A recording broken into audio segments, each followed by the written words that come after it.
पण आपल्या सर्वांना एकच अर्थ माहिती, तो म्हणजे राष्ट्रवादी म्हणजे काय, तर आदरणीय पवार साहेबांची विचाराची राष्ट्रवादी म्हणजे आपली राष्ट्रवादी आहे.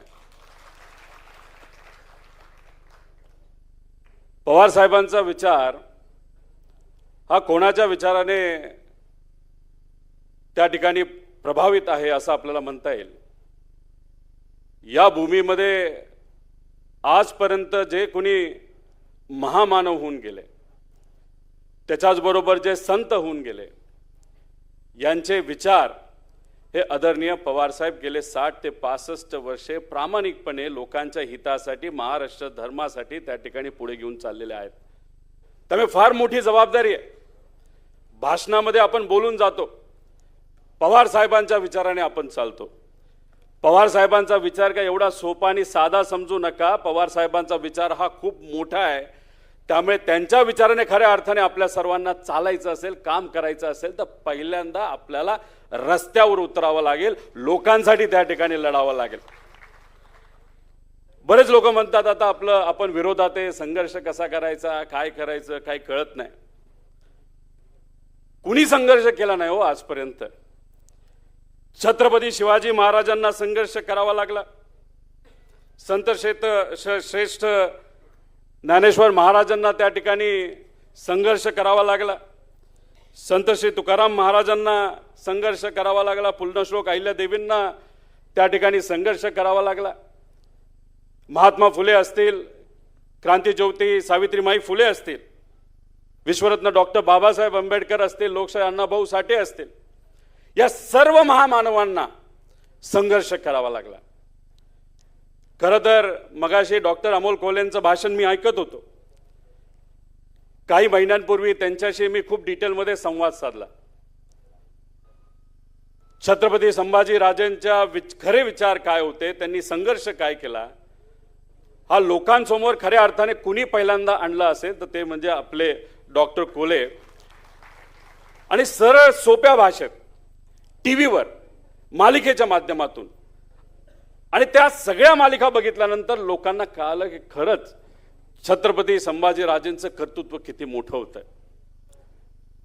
आणि मग ती मालिका संपल्यानंतर त्यांनी कुठला विचार हातामध्ये घेतला, तर महात्मा फुले आणि क्रांतीज्योती सावित्रीमाई फुलेंचा विचार हातामध्ये घेतला. आणि त्यांनी एक खूप मोठी मालिका तिथं नियोजन केलं. आणि फक्त तिथंच थांबणार आहेत असं नाही. त्यांनी सांगितलं पुण्यश्लोक अहिल्यादेवी होळकरांच्या नावाने सुद्धा त्यांचं जे काय खरं काम आहे ते लोकांसमोर यावं, यासाठी सुद्धा त्यांनी तिथं प्लॅनिंग केलंय. आणि छत्रपती शिवाजी महाराजांसाठी सुद्धा त्यांनी तिथं प्लॅनिंग केलंय. पण त्यावेळेस बोलत असताना त्यांनी सांगितलं अनेक अडचणी आणल्या जात आहेत, फंडिंग रोखलं जात आहे, ही मालिका कशी लोकांसमोर येणार नाही, महात्मा फुलेंचे विचार लोकांसमोर कसे जाणार नाही, यासाठी अनेक मोठी ताकदवान लोक तिथं प्रयत्न करत आहेत. पण 4-5 महिन्यापूर्वी आमचं जे संभाषण झालं होतं, मला असं वाटलं की ठीक आहे आता सगळं नॉर्मल चालू आहे.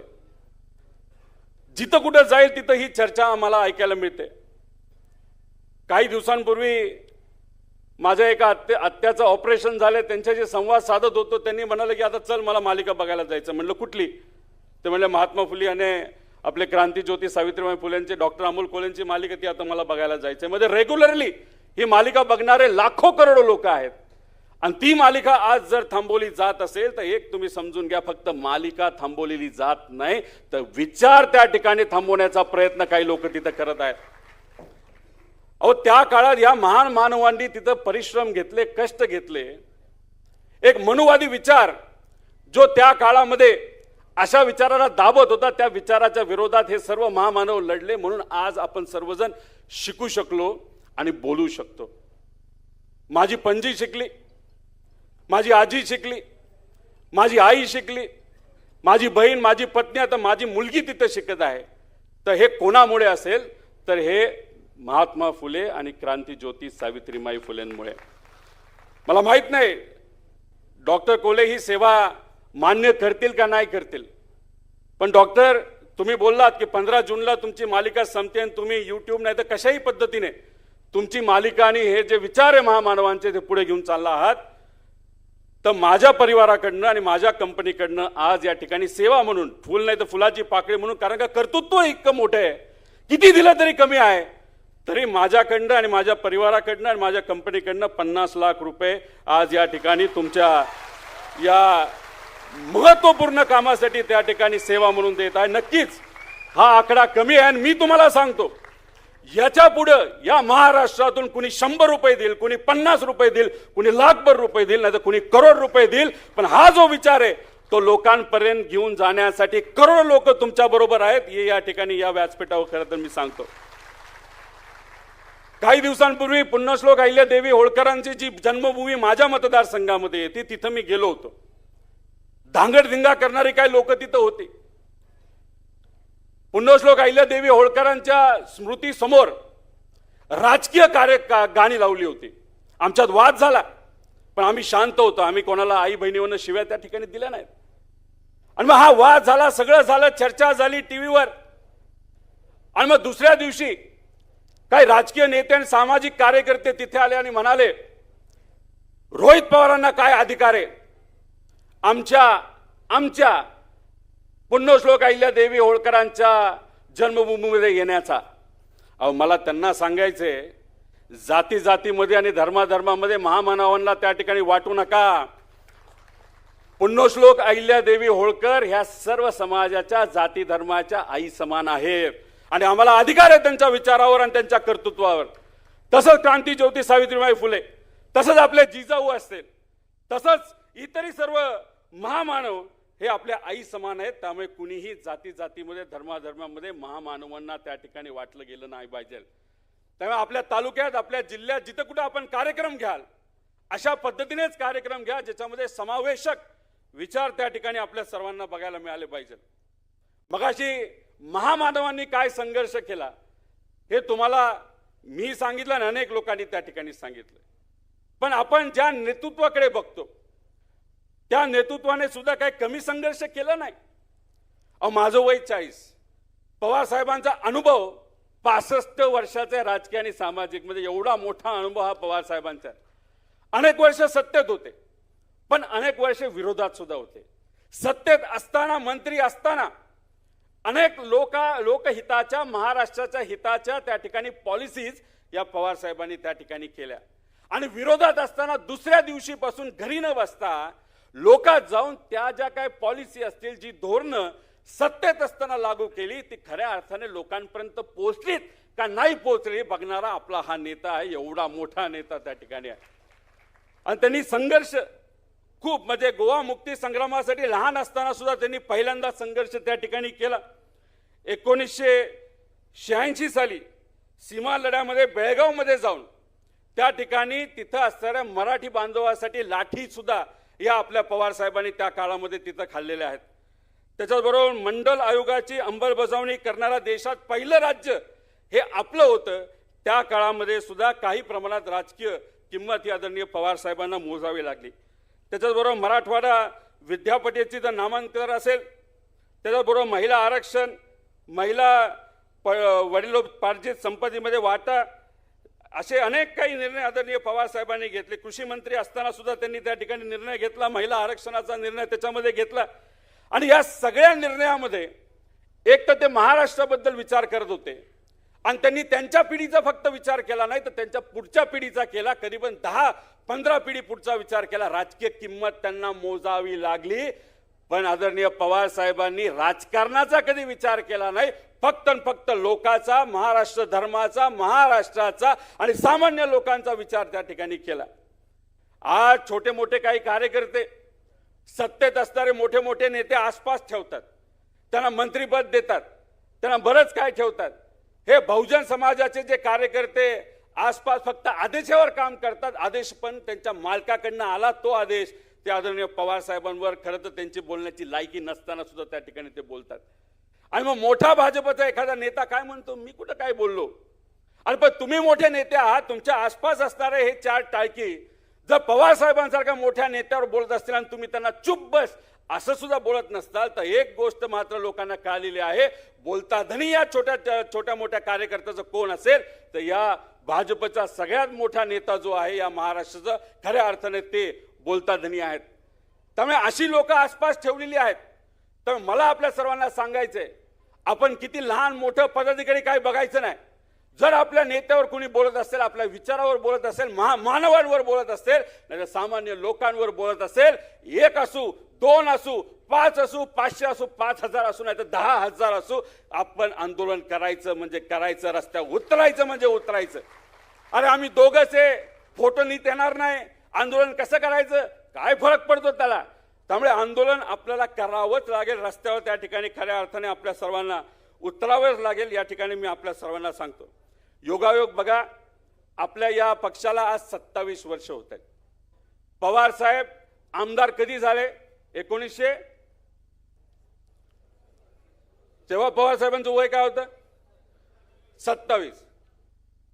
म्हणजे पवार साहेब म्हणजे आपण सगळेच म्हणतो ते आत्ता सुद्धा 16 वर्षाचे 17 वर्षासारखे एनर्जी घेऊन असतात. म्हणजे या वयामध्ये पवार साहेबांची ऊर्जा आणि ताकद बघा. महाराष्ट्राच्या कानाकोपऱ्यात कुठेही काही टूक वाजलं आणि सामान्य लोकांना अडचण झाली तर पवार साहेब म्हणतात गाडी काढा, मला तिथं जायचं या वयामध्ये. मग 27 वयाचे आदरणीय पवार साहेब असताना त्या काळामध्ये काय असेल हे त्या ठिकाणी आपल्या सगळ्यांना समजून घ्यावं लागेल. आणि एक गोष्ट आहे, तर आपला नेता एवढा धडाडीचा असेल, आपलं वय काही असलं, 10 असू द्या, 15 असू द्या, 25 असू द्या, 30 असू द्या, 100 असू द्या, तरी येत्या काळामध्ये या नेत्याची प्रेरणा घेऊन आपल्याला रस्त्यावर उतरावं लागेल, लोकांसाठी त्या ठिकाणी लढावं लागेल. जर कोणाच्या हातामध्ये काठी असेल तर काठी घेऊन या, पण लढावं तर त्या ठिकाणी आपल्या सर्वांना लागेल, कारण का संघर्ष केल्याशिवाय यश कधी येत नाही.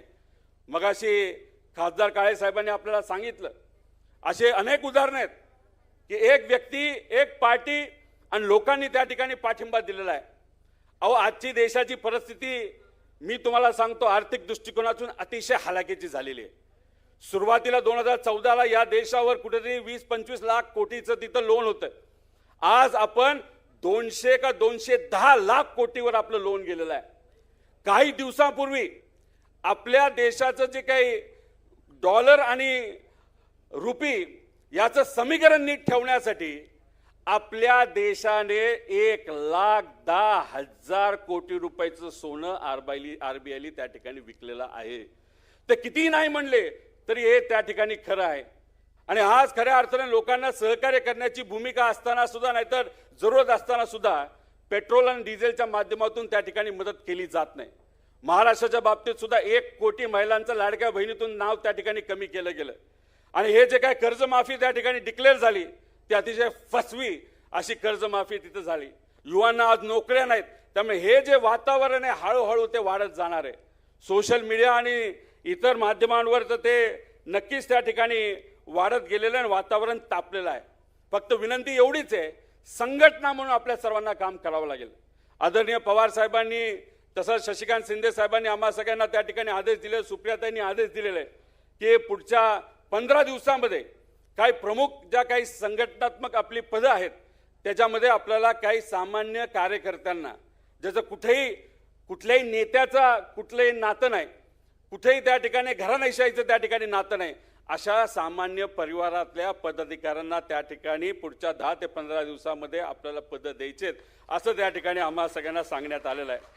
त्याच्याचबरोबर जसे कार्यकर्ते महत्त्वाचे तसे पदाधिकारी महत्त्वाचे, तसंच आदरणीय पवार साहेबांबरोबर प्रामाणिकपणे जे सर्व शिलेदार उभे राहिले त्याच्यामध्ये आदरणीय अनिल देशमुख साहेब आहेत, जयंत पाटील साहेब आहेत, जितेंद्र आव्हाड साहेब आहेत, आपले अध्यक्ष जे नेहमी लोकांच्या हितासाठी आपल्या पार्टीच्या कर्तृत्वासाठी त्या ठिकाणी लढत असतात असे शशिकांतजी शिंदे साहेब आहेत, शिंगणे साहेब आहेत, राजूजी टोपे साहेब आहेत, असे अनेक मान्यवर त्या ठिकाणी आहेत.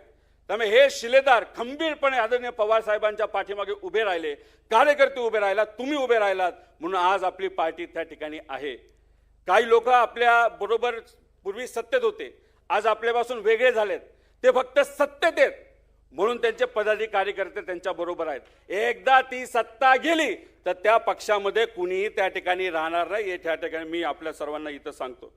पण ह्या निष्ठावंत जे शिलेदार आहेत त्यांना सुद्धा मोठ्या प्रमाणात किंमत ही मोजावी लागली. अनिल देशमुख साहेबांना जेलमध्ये जावं लागलं. बऱ्याच लोकांना वाटत होतं की देशमुख साहेब जेलमध्ये जातील, बाहेर आल्यानंतर म्हणतील भाजप जिंदाबाद. अजिबात नाही. अतिशय निष्ठावंत आणि विचाराला पक्का असणारा हा नेता आदरणीय पवार साहेबांबरोबर त्या ठिकाणी राहिला. मगाशी खडसेताईंनी सांगितलं, त्यांच्या परिवारावर, त्यांच्या पतीवर खूप मोठं प्रेशर हे आणलं गेलं होतं. 4 लोक काय करत होते, कदाचित ती फक्त भेट होती आणि त्याला एक पार्टी दाखवली, ड्रग्सची पार्टी, आणि त्यात ह्या परिवारावर प्रेशर आणलं आणि त्यांनी मग कालचं उदाहरण त्या ठिकाणी दिले. तरी सुद्धा खडसे परिवार हा आदरणीय पवार साहेबांवर आज सुद्धा त्या ठिकाणी आहेत. ह्या सगळ्या गोष्टी आपल्या सर्वांसाठी अतिशय महत्त्वाच्या आहेत. त्यामुळे जाता जाता मी फक्त आपल्या सर्वांना त्या ठिकाणी एवढंच सांगतो की येणाऱ्या काळामध्ये शेतकऱ्याची कुठली लढाई असो, नाहीतर आपल्या गावात, आपल्या भागात एखाद्या मुलीवर, महिलेवर जर अत्याचार झाला तर तिथल्या दुसऱ्या मिनिटाला आपल्या सर्वांना त्या ठिकाणी जावं लागेल. आपल्या एखाद्या कार्यकर्त्यावर, एखाद्या पदाधिकाऱ्यांवर जर तिथं कारवाई झाली नाही तर पोलीस जर तिथं मदत नसेल करेल, सहकार्य करत नसेल, तर तिथं सुद्धा आपल्याला मोठ्या संख्येने जावं लागेल आणि त्या कार्यकर्त्याच्या पाठीमागे उभं राहावं लागेल. तर अनेक असे कार्यकर्ते त्यांच्याबरोबर आपण या अडचणीच्या काळामध्ये त्या ठिकाणी उभं राहिलो. आणि याच्या पुढे सुद्धा जर कोणाला काय वाटलं तर फक्त आपल्या अध्यक्षांना तुम्ही तिथं फोन करा, नेत्यांना फोन करा, नाही तर आम्ही तर आहोतच. जिथं बोलवाल तिथं त्या ठिकाणी आम्ही यायला तयार आहे. त्याच्याचबरोबर कुठल्याही पार्टीचा एखादा आदेश आला, एखादं आंदोलन आलं, आता 2 दिवसानंतर आदरणीय, आता ठीक आहे पवारसाहेब माझ्यावर कदाचित नाराज असतील, सुप्रियाताई नाराज आहे, परिवाराचा एक मी भाग आहे, की अन्नत्याग आंदोलन तू करतोय कशाला? पवारसाहेब नक्कीच तुम्ही मला आधी पण सांगितलेलं आहे, आता परत एकदा कधीतरी सांगाल, उद्या, आज, उद्या. पण मला एवढंच सांगायचंय, तुमच्या विचाराने काम करणारे आम्ही कार्यकर्ते आहोत. या वयामध्ये सुद्धा जर महाराष्ट्रासाठी तुम्ही संघर्ष करत आहात तर या कार्यकर्त्याला त्या ठिकाणी तुम्ही परवानगी द्या. परवा काही झालं तरी तिथं आपण अन्नत्याग आंदोलन करणार, म्हणजे करणार, आमच्या शेतकऱ्यासाठी त्या करणार. कारण खऱ्या अर्थाने पवार साहेबांचा विचार घेऊन आम्ही पुढे जाणार आहोत. शशिकांत शिंदे साहेब असतील, सर्व नेते असतील, आपण सुद्धा, आपण आपापल्या जिल्ह्यामध्ये सुद्धा जिल्हाधिकाऱ्यांना त्या ठिकाणी पत्र द्या. खरंच ही फसवी कर्जमाफी आहे. कारण का आपल्याला सवय कशाची, तर पवार साहेबांनी 72,000 कोटीची सरसकट जी कर्जमाफी दिली त्याची आपल्याला सवय आहे. आणि 2019ला महाविकास आघाडी काळात मध्ये सुद्धा आदरणीय पवार साहेबांच्या मार्गदर्शनाखाली सरसकट जी कर्जमाफी दिली त्याची आपल्याला सवय आहे. त्यामुळे हे जे काय अट बिट आम्हाला कळत नाही, आम्ही तिथं बसणार म्हणजे बसणार. तुम्ही परवानगी द्या, नाहीतर नाही, नका देऊ, पण तिथं बसून आमच्या शेतकऱ्याला तिथं न्याय कसा मिळेल यासाठी आम्ही प्रामाणिकपणे त्या ठिकाणी प्रयत्न करू. आणि आपण प्रामाणिकपणे पुढचे काही दिवस काम करत राहिलो, महिने काम करत राहिलो, कुठली अपेक्षा ठेवू नका. कपडे खराब होत आहेत तर होऊ द्या, जेलमध्ये टाकतायत तर टाकू द्या. आपण गेल्या काही महिन्यांमध्ये कांद्याचं आंदोलन अध्यक्षांच्या मार्गदर्शनाखाली केलं, 2-3 ठिकाणी तिथं केलं. कांद्याचे भाव कुठे 7-8 रुपयाला होते, त्याच्यामध्ये 8 रुपये भाव हे वाढले. तरी अजून हे सरकार कुठेतरी शेतकऱ्याकडे बघत असताना दुजा भावातून त्या ठिकाणी बघतंय. पण पुढच्या 5-6 दिवसामध्ये 24 रुपये कांद्याला भाव कसा जाईल यासाठी संघर्ष आपला कायम त्या ठिकाणी तसाच चालू राहणार आहे. त्याच्याचबरोबर विद्यार्थ्यांचं आंदोलन होतं, युवकांचं आंदोलन होतं. बुलढाण्याला आपण शिंगणे साहेबांनी आपण सगळे तिथं आदिवासी समाजावर अन्याय झाला, तिथं आंदोलनाला गेलो. शिक्षकांचं आंदोलन होतं. त्यामुळे कुठलंही आंदोलन असेल तर तिथं आपल्याला रस्त्यावर या ठिकाणी उतरावं लागेल आणि प्रामाणिकपणे तुम्ही काम करा. एक गोष्ट मात्र त्या ठिकाणी आपल्या सर्वांना सांगतो, 2029ला आपल्या पक्षाला गृहीत घेतल्याशिवाय या राज्यात कधीही त्या ठिकाणी सत्ता येणार नाही, हे मात्र या ठिकाणी आपल्या सर्वांना सांगतो. आणि ती सत्ता सुद्धा आपल्या विचाराचीच त्या ठिकाणी सरकार सत्ता आल्याशिवाय राहणार नाही. आणि ज्यांना थोडीफार भीती वाटते त्यांना सांगतो, ते आपल्याला हरू शकतील, आपल्याला घाबरू शकतील, पण एक मात्र खरे, आपण स्वाभिमानी असल्यामुळे आपल्याला मोडू शकत नाही, हे याद राखा. एवढंच या ठिकाणी सांगतो आणि थांबतो. जय हिंद, जय महाराष्ट्र, जय राष्ट्रवादी. धन्यवाद रोहित दादा. यानंतर आपल्या सर्वांना